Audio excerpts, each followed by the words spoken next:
Hey there, everybody. So it just keeps getting worse and serious for the United States globally, especially in Africa, as Niger doesn't want any of the United States combat troops in their country anymore. And of course, it isn't just Niger. There are more countries in Africa where US troops have been asked to withdraw. So the US Pentagon a couple of days back formally ordered all its 1,000 combat troops in Niger to withdraw from the country. And of course, as we all know, that's a very huge blow to the Biden administration's efforts to counter terrorism and Russian influence in West Africa. Because lately, Russia has been signing more deals with African countries and of course sending more troops to Africa. And what is happening right now in Niger is that at the same time, when the US troops are getting kicked out, Russia on its part is currently sending its own troops into Niger, which is kind of contradictory and a huge blow to the United States. We're here to train the Nigerian army using the military equipment that has arrived here. We're here to develop military cooperation between Russia and Niger. So what is happening right now is that Russian forces are getting welcomed to take over the military bases which were previously controlled by the US troops. And of course, it's seemingly very dangerous for the United States right now in Africa because the base in Niger was a very important base to counter terrorism in the region. So with Russia coming in now and taking over the bases left behind by the United States, it's definitely very risky. So despite all of this, the US was still trying to renegotiate a stay in Niger in order to maintain the peace in the Sahel region of Africa. But of course, that doesn't seem to have yielded any fruits because despite all the multiple efforts by the Biden administration for the troops to stay in Niger, the Nigerian junta has said it doesn't want the US forces anymore in the country. Many citizens even rioted against the US forces and asked them to leave their country with immediate effect. Reason why I believe the current military rulers do not want the US military in their country anymore. We demand body and soul the immediate withdrawal of American troops from our soil, not just America and France, but until the country is totally free from all those who are harmful to Niger. Of course we want cooperation with the United States, but not to bring its soldiers to settle illegally in our country. Meanwhile, the military junta is currently accepting Russian forces to help train their combat forces. So I'm sure you'll be asking yourself, but why is the Nigerian junta kicking out the US military and welcoming Russian forces? Why is there less interest in the US military, and why do many African countries seem to be moving away from US cooperation? We should understand that the US has multiple military bases all around the world, especially in Africa. And of course, Africans definitely know that, and many African countries are getting tired of the military bases owned by the United States.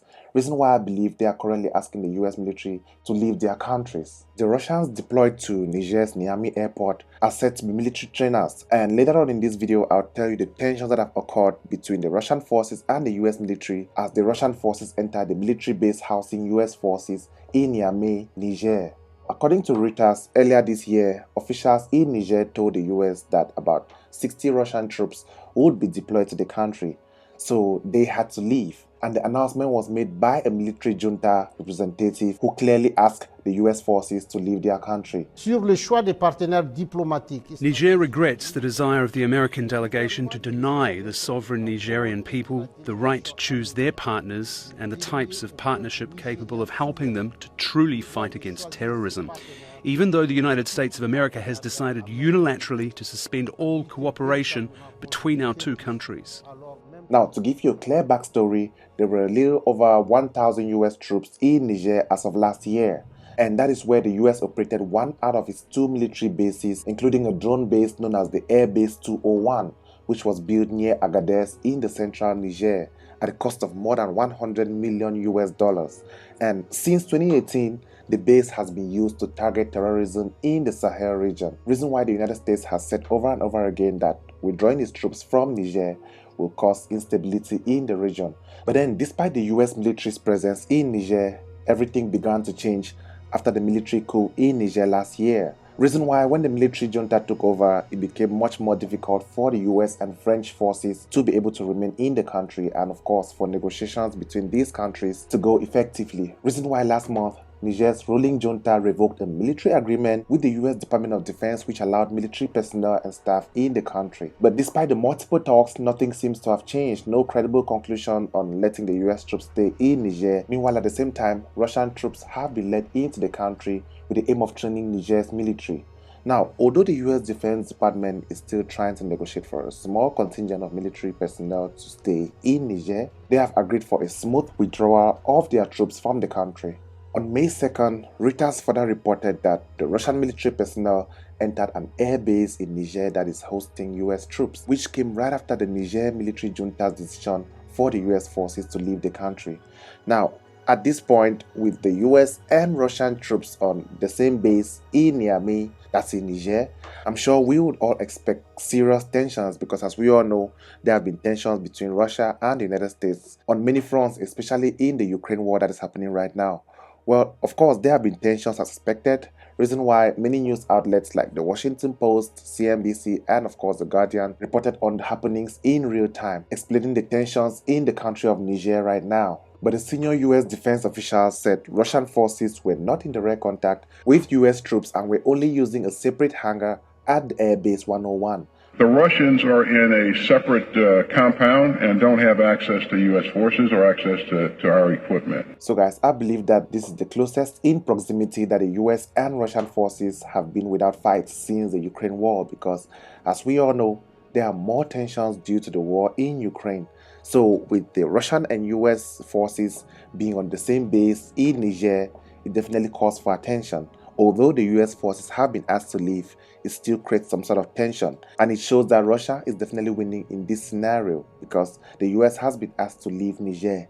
Meanwhile, Russian troops have been asked to stay in the country and train the Nigerian military.